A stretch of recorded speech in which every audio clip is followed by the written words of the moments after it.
Good afternoon, everyone, and thank you for spending this Valentine's Day hour with us for our Wednesday webinar series. My name is Alice Fox, and I am the Director of Talent Delivery at Talent Connections, and we're also joined by Susan Kent, who is the Vice President at Career Spa. I wanted to go over a few housekeeping items today. This is a 1-hour recorded webinar. If you have any technical questions, please email Alice Fox at alicefox@talentconnections.net. Participants will be muted. You can use the question feature to submit questions. This is going to be a very interactive session for sure. And so you will be able to submit questions as we go along, and we will take some pauses to answer those questions, but we will also have a question and answer at the end.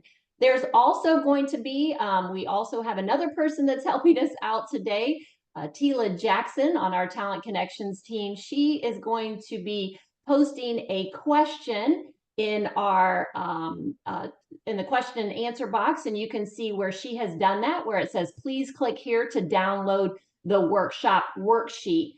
You can go ahead and click that, and it will send you to a place that you can also follow along with this worksheet. So thank you very much, Tila, for helping us with that today. We appreciate it.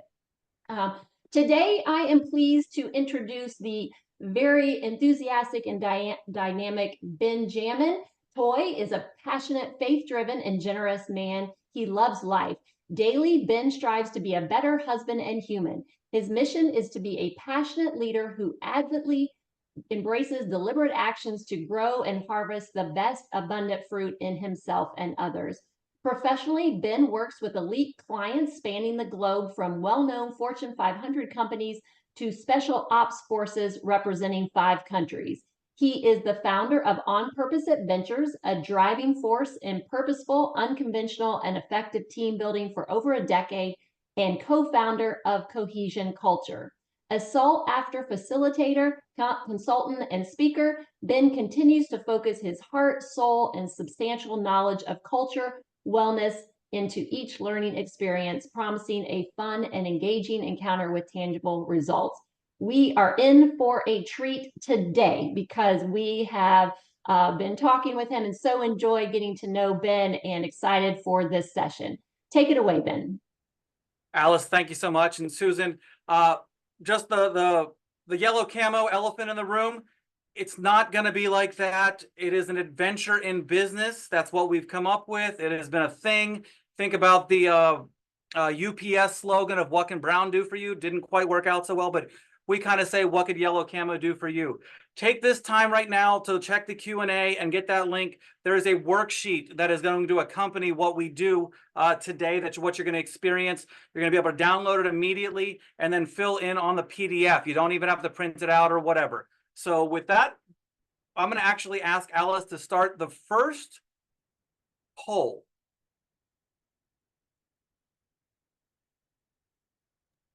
All righty. And here you go.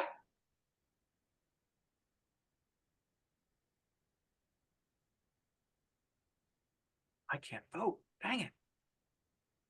Can you see it? Oh, yeah, there we go. I can see it. I just can't vote. Oh, yes. No, you cannot vote.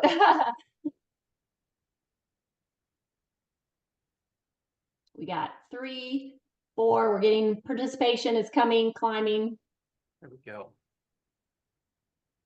I'd like to just kick it off with some engagement. This is great. And the title of this presentation, as you can see, is End Your Meetings with High Fives with the Team Method. We're going to get to that at the very end. I'm first going to start by telling a story with numbers. And I know that's scary to some folks, and I don't want to bore you with statistics, but the numbers actually tell the story that we're going to solve with the team method. So that's what I'm telling you we're going to do. And then I'm going to tell you, and I'm going to tell you what I told you. All right. So that's the plan. All right. Do we have results? Yeah, we have 83% of, so I'm going to go ahead and end the poll, and I'm going to share the results with you. There you go. All right. Good mix. Okay. Okay. Not going to dive into what all those numbers mean. We got a good 40% of the crowd that would say they're at 10s, which is good. And it's great to see in the higher numbers, but what you're going to experience, and this being anonymous in this aspect is going to lead into what we're talking about, to realize that if you're feeling this way, there's going to be some others feeling that way to some degree as well. Okay. All right. And here we go. All right. In the question and answer box, this is an interactive spot. I would like you to share your last win. Whatever that is, share your last win. So just pull that up. If you're on your phone, you can still do it. Just find the Q&A button and just share your last win.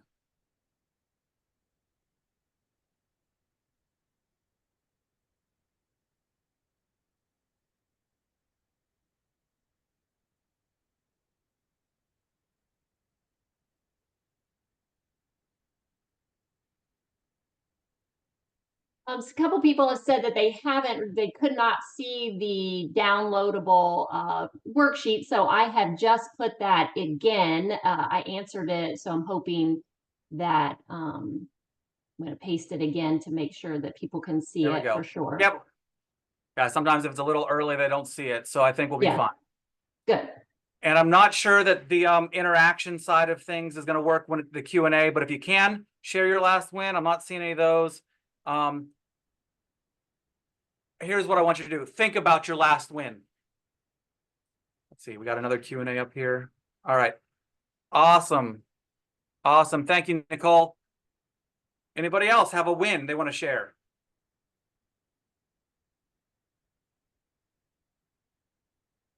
In a setting when we're live, it is very interesting to look at sometimes when folks only share work things and aren't comfortable sharing personal ones. So we got some shares there. I want you to know that if you are an HR in the HR sphere, the goal is also to create this safe environment where folks feel comfortable about sharing their lives. Because I have been in a group of 30 where every single person only showed work wins and didn't share any personal wins because they didn't feel like within that setting that they could talk about personal. And then we have other groups that talk about their grandkids and this happened and they got their kid off to school and they were talking all personal because they felt more connected with their folks. Okay. Starting off in a prompt like that is a very passionate. Oh, we got a couple more, which is great. I don't know why it went back. All right. Oh, okay. I want to address the not remembering thing. And sometimes here's what I want to say on that. It's important to celebrate the small wins. It might be that the frame that you have on what constitutes a win is so big that you miss all the little things. And there's so much data that talks about narrow bracketing. The smaller you're able to break down a goal into the activities that you can celebrate, the better you're going to feel, the more dopamine hits you're going to have, right?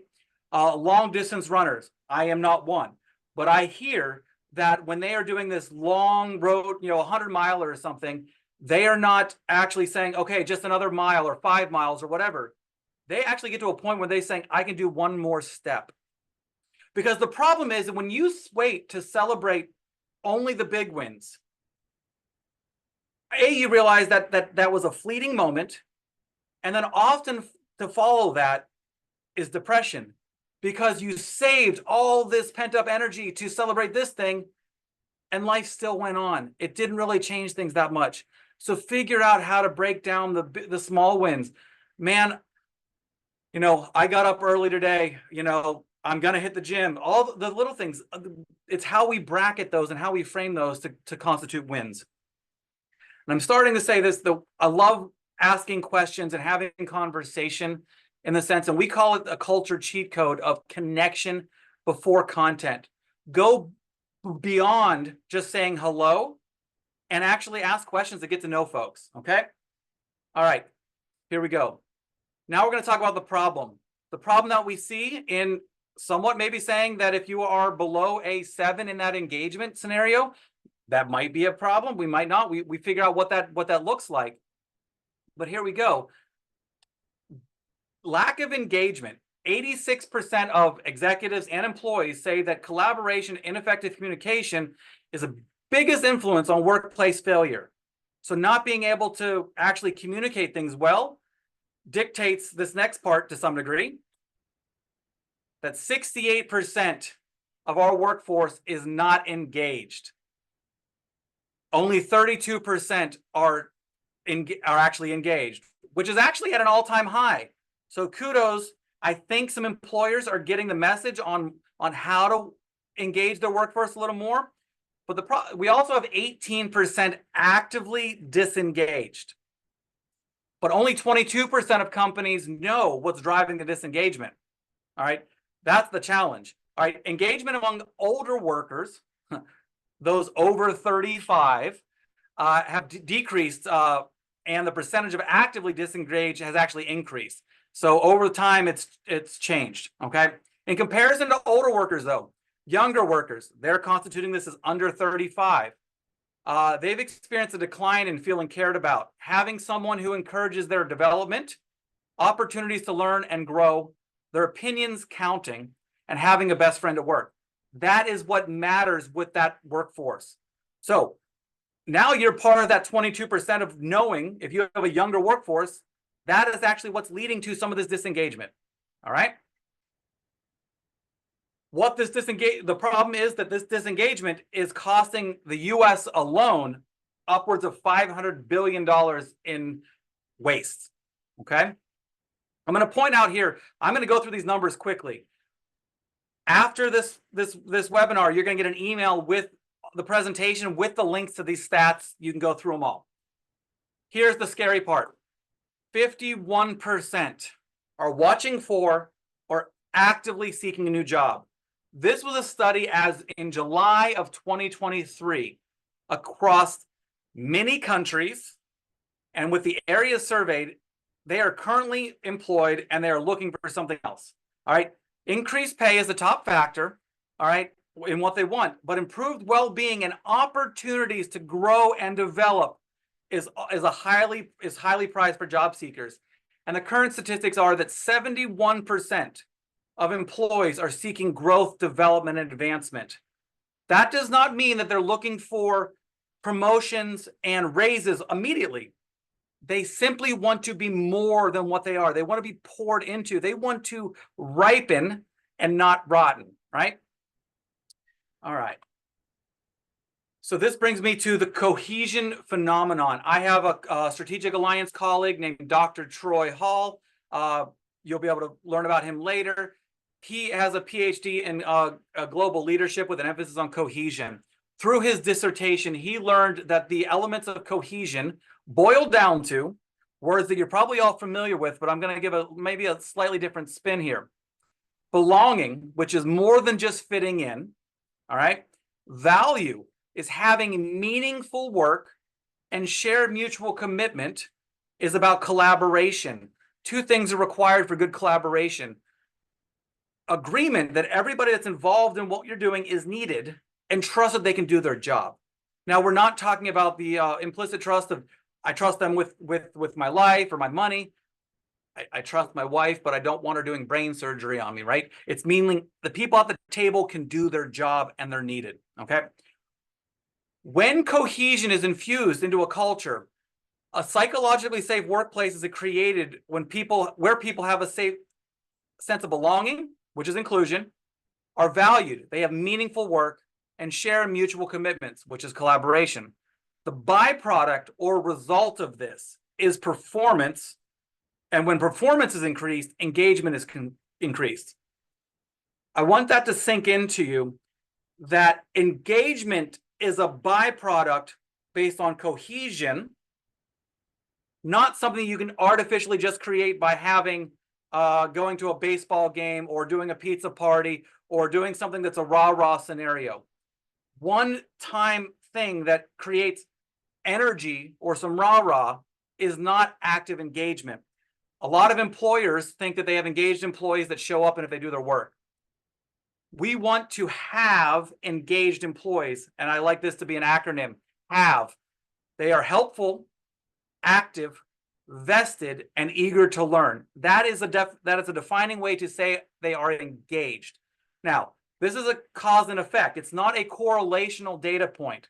When you infuse cohesion, when you think about the belonging of how people belong, that they know how they buy in, that they know what they're doing contributes to the bigger picture, and that they know how to collaborate, that is cohesion, which will increase your performance and increase engagement. Now, we talked about the problem. We put this in place. Here's what happens.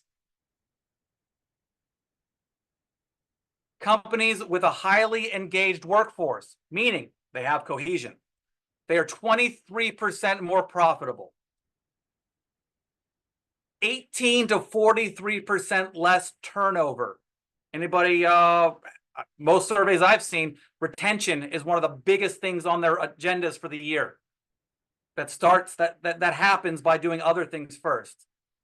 Now, the spread there is based on if you're a high turnover industry or a low turnover industry. If you're a high turnover industry, you can actually change it by 43%. If you're low, you're not changing it that much. When you have effective communication present, which also leads to that collaboration piece, you have a 4.5 times higher likelihood to retain talent. So communication, effective communication is key. Anybody heard that communication is key? Well, I would say that it's actually effective communication. I'll explain that later. All right. You have a 3.8 times as much influence on employee stress as their work location. All right.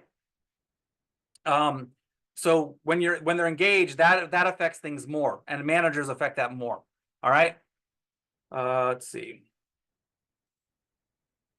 Actually, that stat goes back to the relationship with their team. So how engaged they are with their team is that 3.8%. Now I'm going to ask some general questions on the difference between investments and expenses. I would ask within a company, what are your expenses and investments? And I'm going to just throw it out there that some of the defining characteristics, expenses are things that you use up, and you have to buy again. Where we see as investments as things that as we spend money on them, they will have an ROI, right? Sometimes the cost of goods sold is an expense, but we sell it and we get a certain margin, right?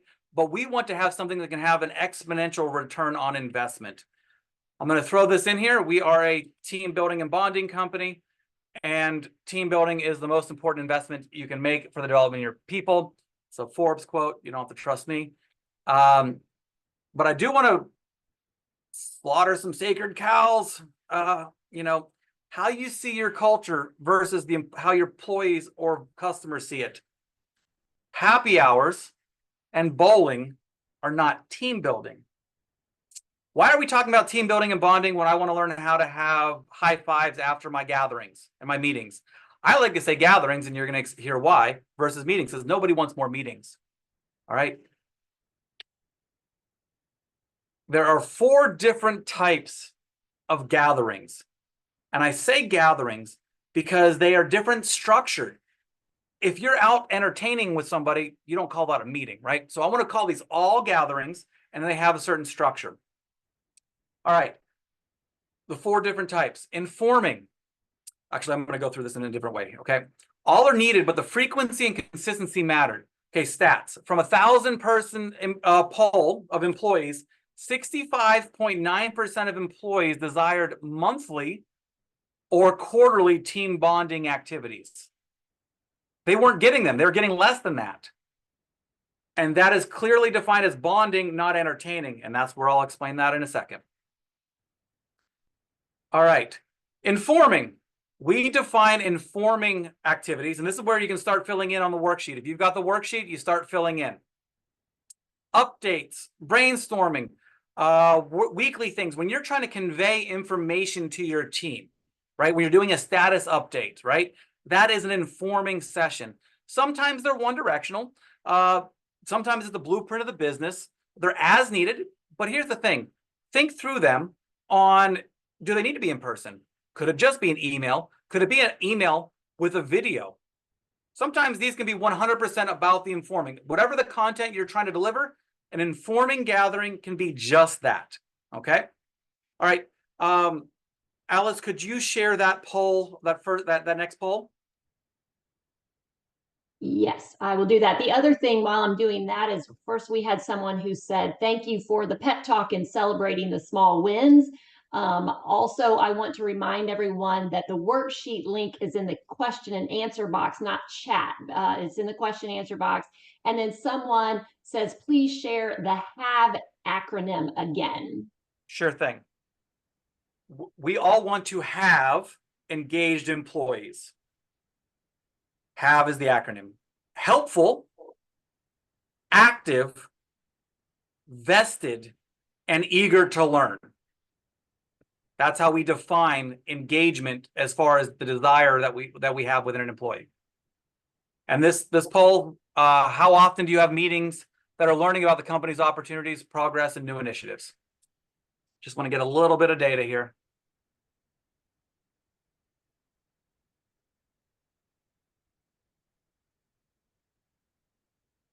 All right, we're getting 80%. Perfect. Couple more people here, and then I'll end the poll. Thank you for asking about that acronym again, because it's actually really easy to remember once you have it there. Again, helpful, active, vested, and eager. All right, here you go. All right. Wow, wow, 17% only have annual meetings. Now the question is, are things just going as easy? Are you skipping out on those meetings, or are they just not having? I don't know what the data means. I just love to see it, because some folks say that they're meeting all the time. They're always getting new updates all the time. All right. And it wasn't that often. So that, a good group did have a weekly though. Next one. And my cursor. Here we go. Building. Team building is a buzz phrase. Most folks say anything they do with their group is team building. And I'm going to shatter that myth in the sense that building needs to be defined as, if you're building, you need equipment, you need materials, you need something to build on. So that is skill set enhancement. It's technical, it's leadership skills, it's soft skills, all right? A key defining differentiation between building and anything else is debrief and reflection time. If you're doing an activity that's fun and great and the team's all working together, but you don't sit and talk about the thing that you just learned and how you can apply it, or how not having this skill caused an issue in the past, that is what makes a team building program or session a team building one, right? We call those the bricks of a good, strong foundation. You need these items to build with, all right? This is going along in your sheet. You got that there. A team building program, though, is never 100% building. What do I mean by that? You have humans involved. There's going to be bonding. You're going to have connections. When something is 100% about the skill, that's a lecture or a workshop. And we know that we don't learn very well doing those things. Ben Franklin tells us, or told us, tell me and I forget, teach me and I may remember, involve me and I learn. Experiential is how we learn. And now there are lots of different ways of how you can incorporate that, but involve people and they learn. Hands-on, okay? Could you do the poll for the this one? And here's where I'm going to actually reintroduce the stat of 71% of employees are seeking growth, development, and advancement. And this is not just about promotions or raises. They just want things to do. And coincidentally, I actually have a newsletter that came out about the institutional need for personal development on LinkedIn. So connect with me on LinkedIn. This just happened to come out today. I don't think it was timed, but it's there. Now, 71% of employees are seeking this growth, development, and advancement. However, 59% of employees say they do not see these opportunities at their current company. Now, that doesn't mean the company doesn't have them. It means they're hidden, they're not talked about. The onboarding process has not been clearly defined on how they can grow, develop, and advance, or there's so much red tape on getting things approved or whatnot. So Do you have growth, development, and advancement plans? And are they easily and readily communicated to your team? All right. Do we have results on this one? Yep. I'm giving just a few more minutes. We Sure. only have 66%. So if Okay. some more people can answer our poll, and then I'll end the poll and share the results. All righty. And we're breaking these polls down individually to make you think about them differently, right? All right. So it's exciting to see that 70% are quarterly or monthly, which is actually right on par for the stats that we've learned recently. The 30% that are annually, here's what can be challenging with that is we want to grow and develop and advance. And if you miss these things come up when you don't have them very often.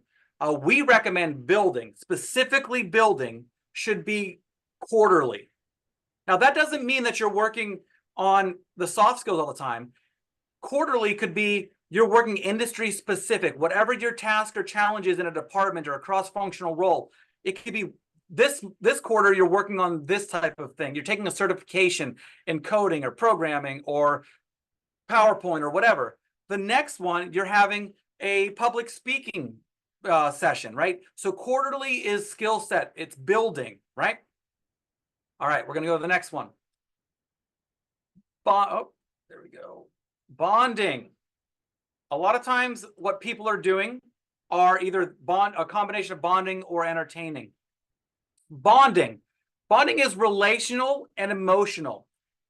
It's intentionality and its connection. Conversation prompts are woven into whatever the experience is. All right.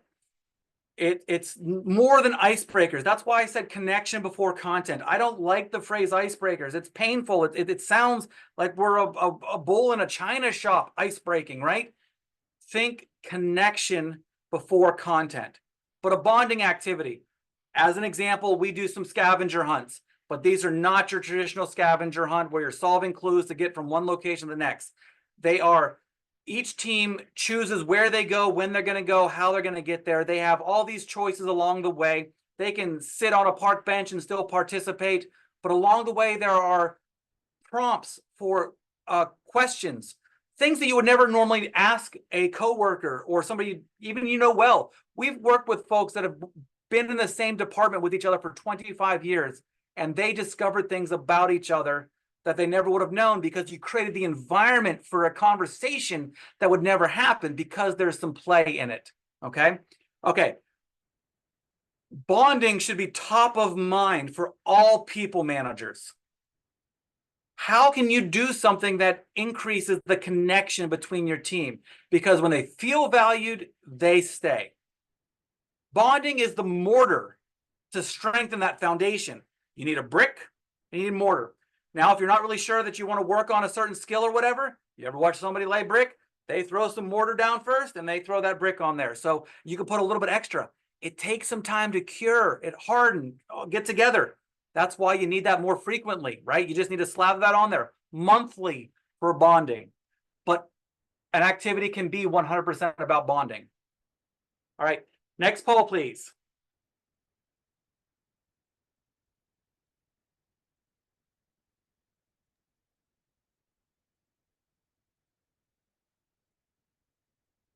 The key difference, and I'm going to jump ahead to kind of verbally talk about what the next slide is, which is entertaining.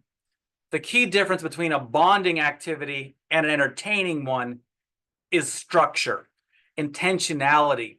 You have a certain group of people that you want to connect on a certain way. There's lots. YouTube is a great help there. You can actually get a YouTube to help you facilitate team building. The problem is there's not very good questions. The debriefing is the key to a good building session. But bonding, think about the questions that not just about kids and family and things that maybe people don't want to talk about, but other things, shared experiences. Those are really what connect with people. Here you go. We had good results, good participation on this one. My guess is this one's going to be higher on the frequency, either weekly or monthly. Yeah, there we go. Look at that. This is good. Bonding should be monthly, and it doesn't have to be costly. That's what I want you to know is that This could be as simple as actually one of my clients that had a really good culture. Every Friday they had a board game, and someone got to bring in a board game that was their favorite and got to teach the folks their board game. There are online options that you can do if you have a remote or a hybrid workforce. There are fun ways of doing games. Don't think that these have to be costly. It has to just simply be intentional. You have to think about it. Okay. All right. Final one in the types of gatherings is the entertaining. These ones are easy to define. Leaving work at work, laughter and other emotions, happy hour, sporting events, games. The links that I have in this one, many employees love these ones, right? Because of course they're getting fed, they're getting they're drinking. There's a fine line here. If you don't employ a drink limit, like a 2-drink limit or things like that, these can go downhill and they go past destroying bonding, and they certainly don't help you in some aspects when alcohol is involved. People love alcohol, but if you also are aware that you have a younger workforce, be aware that Gen Z is not are not consumers, imbibers like older generations. So they are looking for activities that actually do not include alcohol. It's crazy. I don't like talking in the ageism aspect, but there are definable differences that we're noticing of how people interact. So being aware of this helps you adapt. All right. We're not going to do the poll on this one because we know that it probably happens a little more. But these can be also once per quarter. They can be more frequently when they're not spending money on them. But the problem is a lot of folks are willing to spend more money on the entertaining than anything else. Entertaining is seen as more as the expense. Building and bonding are both investments. They have ROI. They answer the problems that we talked about earlier. You're adding the skill sets to teach them how to communicate better. And then you're also teaching them how to connect, and when people are valued, they stay. All right. Let's see. Next one. I keep on changing my course here. All right. So here are the stats. 64.5% state company retreats as the most valuable. So from a building perspective, when a company has a retreat, now it can be department, it can be cross-functional. When we talk about those being quarterly, that's what we're talking about. It can be smaller units or slightly bigger. The all companies are great in conveying information, but you need to have breakout sessions, because if it's only stage talk, they're not getting it. They're not being involved like we talked about. 66% desire monthly or quarterly bonding activities. We encourage the monthly, because what happens if you only do biannual like some folks do? If you do a biannual bonding activity, get together, what happens if you got hired 2 weeks after that? Now you're not in on the conversation that people have of how much fun they had, and you feel like you're missing out. Well, that's a key stage of not belonging. And then also, it's inevitable that life is going to happen the week of this experience, and you can't make it. Then you miss out, and you have to wait a whole another 6 months before you get to have this experience again. We go back to those small wins. Narrow bracket. The more frequent you have it, the more of a connection you will build within your team. And of course, 74% enjoy sports-related events with alcohol. This survey is clearly skewed to an older population, 35 and higher, with over 1,000 folks surveyed. All right. One of the main goals is to create that environment for effective communication. So I can't see you, but I'm going to actually ask that you do something, and you're going to follow along. Go ahead and find a rectangle sheet of paper. It could be a scrap paper, not something you need to keep. We're going to destroy it here in a second. All right. So I need you to go find a piece of paper, and I'm going to just fill in some space as you go find it. You go ahead and put in the chat or the questions that you got one or whatever. Any rectangle, does not have to be the copy size paper. It can be shorter, smaller, whatever. Just need you to have a piece of paper. Okay. I'm going to make sure I can see the Q&A if there's any there. Okay. All right. Now, everybody's got this paper. Now, normally I ask you to close your eyes because you could see me. Well, I'm going to do this off camera, so you're not going to be able to see it anyways. So you can keep your eyes open, but you're not going to see what I'm doing. All right. All right. I would like you to close or fold your piece of paper in half. Fold it in half. Now, with it folded in half, I'd like you to rip off the top right corner. Top right corner. All right. Now, fold it in half one more time.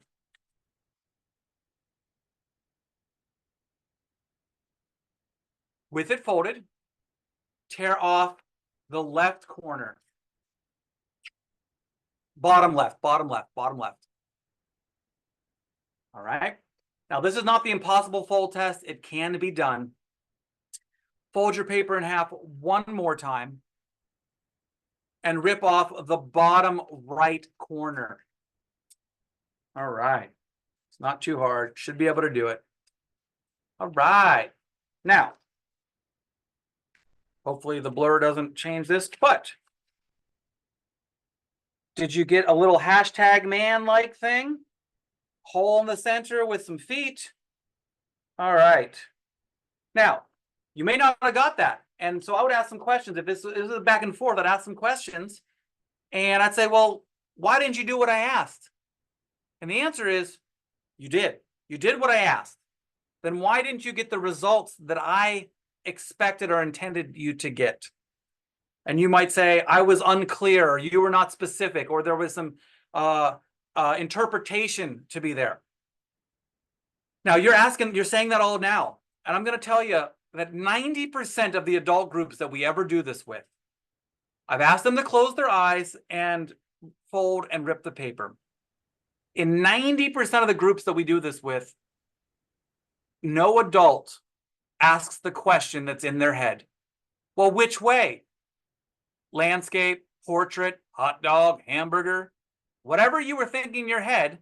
Theoretically, you could have put it in the Q&A, right? If you really had a question.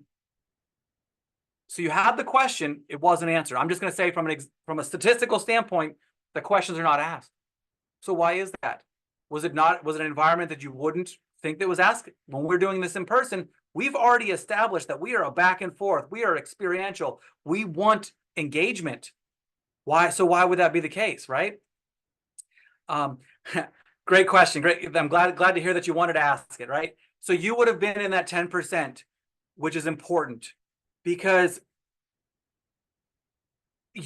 I, as the person asking you to do something, had something in my mind of what we wanted to do. It wasn't conveyed. Asking questions is for understanding so that we produce the best results.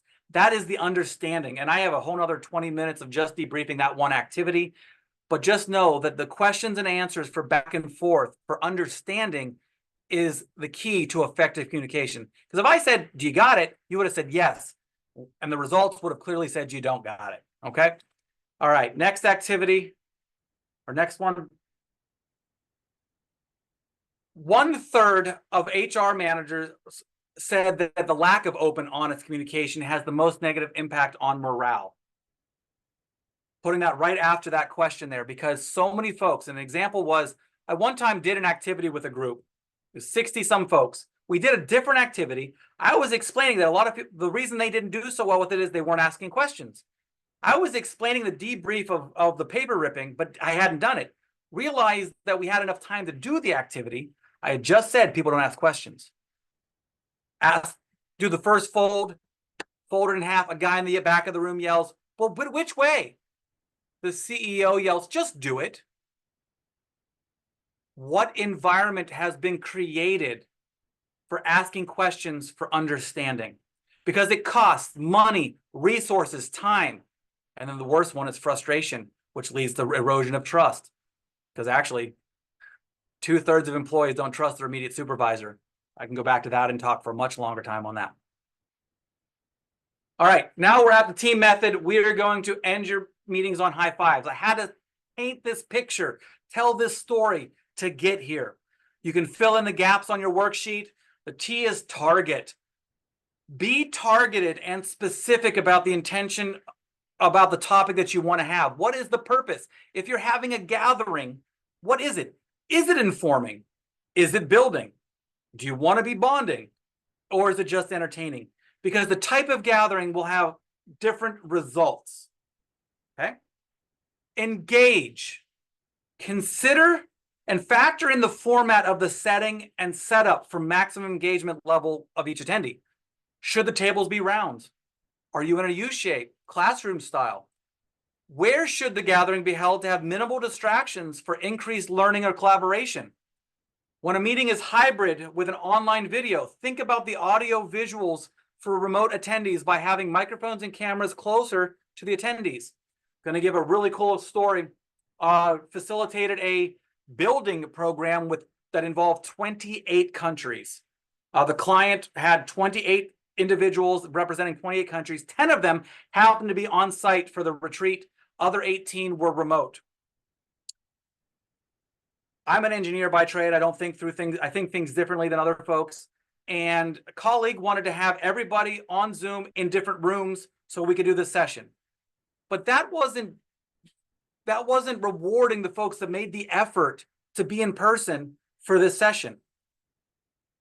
So just like if you have an operation where you have people that are always together and you have remote people, my suggestion, one option, is that everybody in the remote setup, in the in-person setup, have a device, a computer that is on with camera. Only one of the devices has the speaker and the microphone on. What does this do? It gives the experience at home or remote for the remote folks to see the name of everybody with them, and they get to see every person. Who has been involved in a meeting where they have one TV monitor off to the side that's so far away that you can't see the remote folks, and the camera on the laptop that's with everybody is at an angle that you see noses and one person when there's 10 people in the room? That is crap engagement. Think about the experience from everybody's perspective. All right, having a microphone that's a Bluetooth or a plug-in or a speaker, do better. It's a little intentional thought that makes the experience for everybody, especially if we're going more to a remote team or a hybrid team. Think through everybody's experience there. Also, do you need accessibility issues? Are we dealing with any type of disabilities that are challenging? I'm currently working on a program with a motorized scooter, so I'm revising how we're doing some things to accommodate this. That should be thought of course. Affirm. Either have supervisors or yourself, if you're part of this gathering, pay attention to words of affirmation or positive statements that are being said between coworkers and teammates. Jot them down. See if you then can connect any of those to behaviors that would reflect your core values. We feel that that's the best way of also being able to coach folks, is behaviors towards core values. So affirmation should be two parts. I'm going to leave this here. It should be a two-part. One is recognition of their role, the action or thing they did. And then two is appreciation for the behavior or character trait that was required to get it done. Thank you, Joe, for getting that project in late last night. It really shows your commitment to the project. You did the project, but I know that you had some commitment to it. Okay. Manage. Who are the teams? What are the groupings? Functional work units, cross-functional. If you do anything that's bonding and their teams competitive, like a scavenger hunt, who did you make teams? Change that up next time. Think through the groupings and how you get people together. All right, recap. Cohesion increases productivity and engagement. When you infuse belonging, value, shared mutual commitment. When increased engagement reduces turnover, increases profitability. Intentionality with the gatherings leads to high fives. Why? The people that were supposed to be there were there. You thought about their engagement and their fun. It is not uncommon to have folks start arms crossed, lip poked out, so negative they were a dark room they would develop. They will quickly unfold and be amused when they realize and are aware of the intention that you put behind it. Who's ever been in a meeting that realized, why am I in this meeting? I'm not involved in this, but you think that you need to.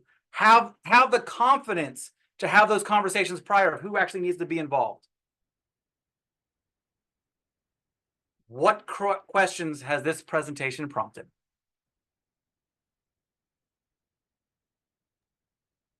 Thank you, Ben, for that. I'm feverishly writing in my worksheet, and I actually did print it out, so I have it. But I want to also mention, if you registered for this webinar prior, I did send out the link to that. So if for some reason you weren't able to get it in the question and answer, I did send out an email. I will also say that anybody who has registered for that worksheet, Ben is sending all of this information as well. So it is double fold key to have go ahead and fill out that worksheet and to receive that worksheet information. One of the comments we have is, I was taught questioning because if you don't have time to do it right, when will you have time to do it over? So that is a great statement, and you had a great mentor. So many folks are not of that thought. Now they might believe it in theory, but it takes time to answer something. You have to give of yourself. You have to be a transformational leader to want to care that they get it done right, right? Because it costs all these extra things, but yet we sometimes find that there's always time to do it the second time, but not to get it right. So that is a great mindset to have. Do it right the first time. Or the Carpenter motto, measure twice, cut once. Because ambiguity, I have so many stories of how ambiguity changes things and how we filter. My brain as an engineer thinks very differently than my wife. I think go to the grocery. I've been asked, go to the grocery store. Actually, this was a recent example. Would you go pick up two air filters for the house and a allergen one? And means that I'm getting two regular ones and an allergen one. I've been around long. I had to ask questions originally, but now I know that meant they need to all be allergens. But a brain that's in a logical processing, I've been asked to go to the grocery store and get a loaf of bread. And if they have eggs, get 6. And I come back with 6 loaves of bread. Some of y'all can't even fathom how I got to that.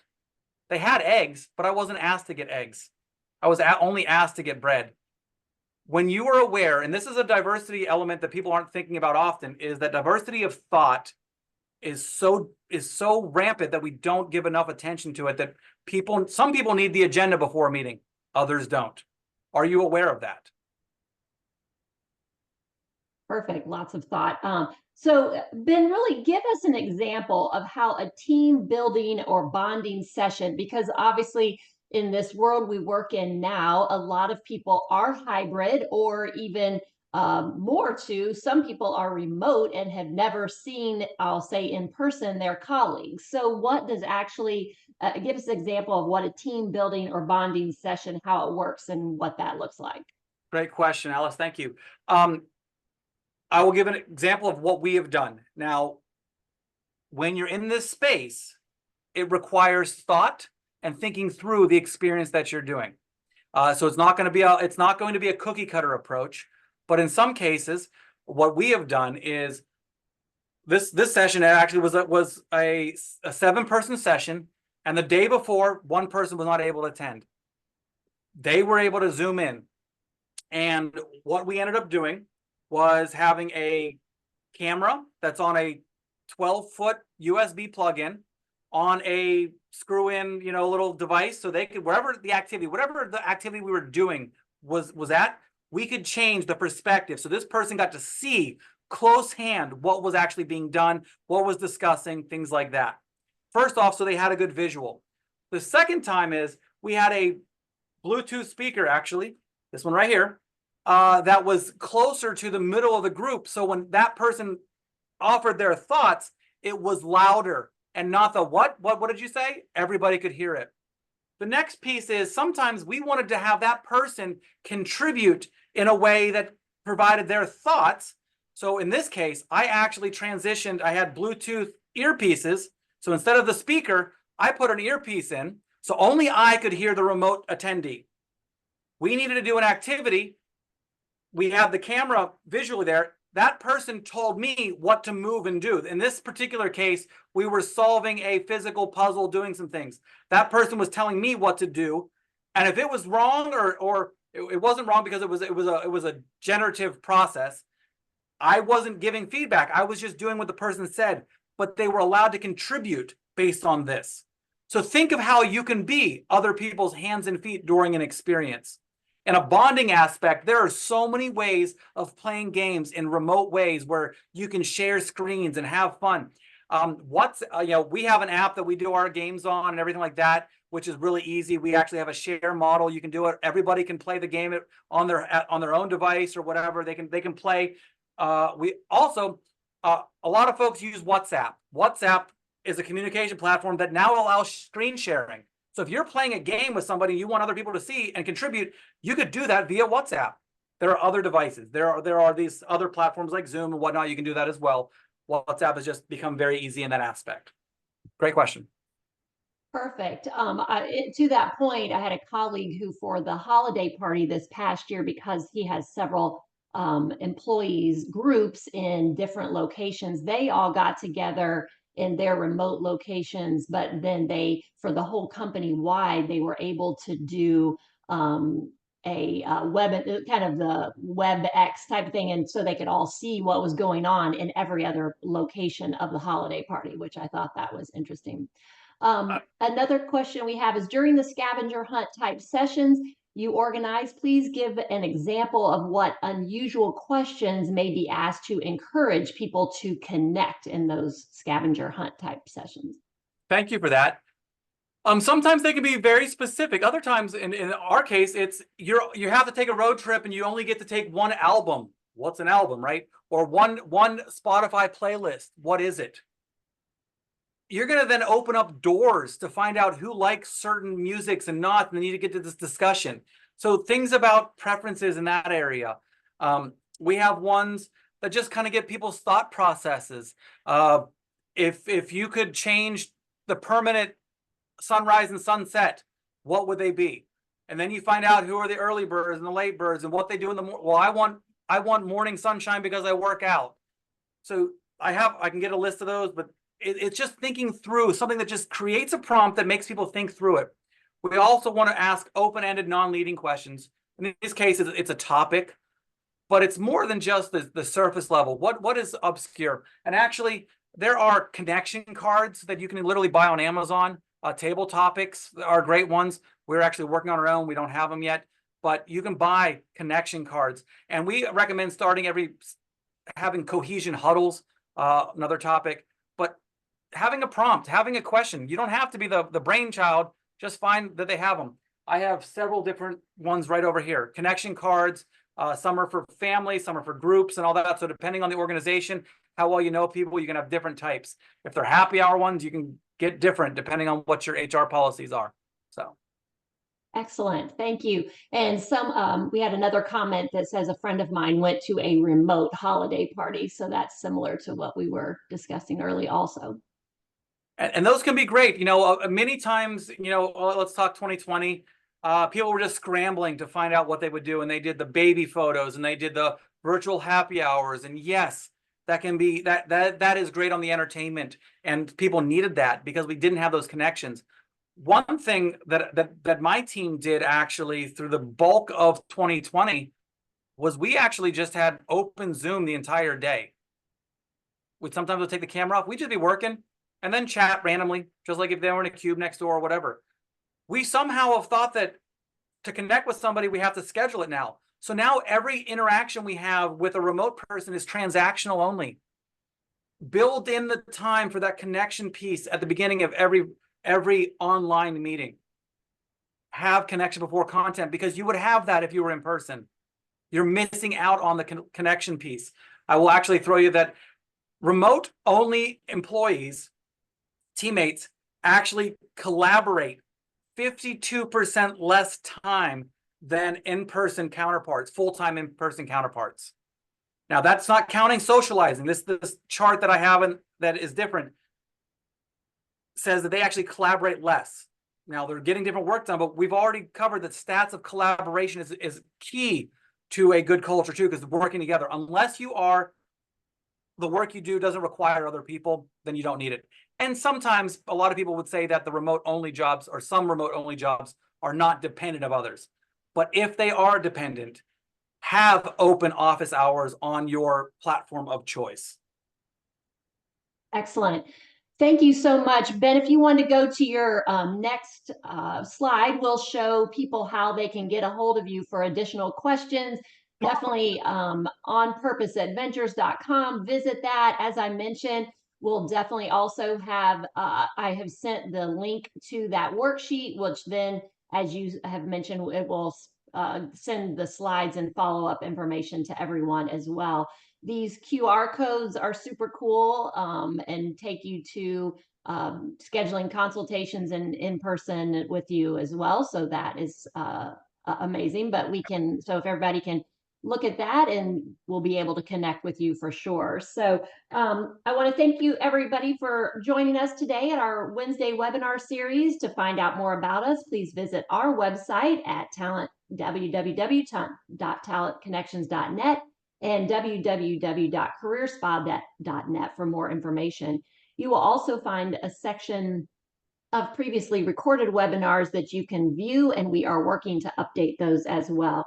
The activity code for this session is for SHRM Professional Development Credit is 24-JHXEY. That is listed on the screen there. Ben has it on the screen. And be sure to note the activity ID number on your recertification application form. For more information about certification or recertification, please visit the SHRM website. Remember to mark your calendars for our next Wednesday webinar, which will be Wednesday, March 13th. And as always, it's the same time from 12 to 1 o'clock Eastern time. Ben, this has been such a pleasure. I've so enjoyed. It was fun. It was engaging, super interactive and informative, and a lot of great stats. Really appreciate your time with us today for sure. I'm honored to have been asked, and I had fun. So at least I know that I did. So that's great. Yeah, exactly. Well, oh, we might have one more. Oh, so we had a feedback that says wonderful. So we're thankful for that. And like I said, thank you so much for joining us and with our connections today. We really appreciate it, and have a great rest of your day and a great Valentine's Day.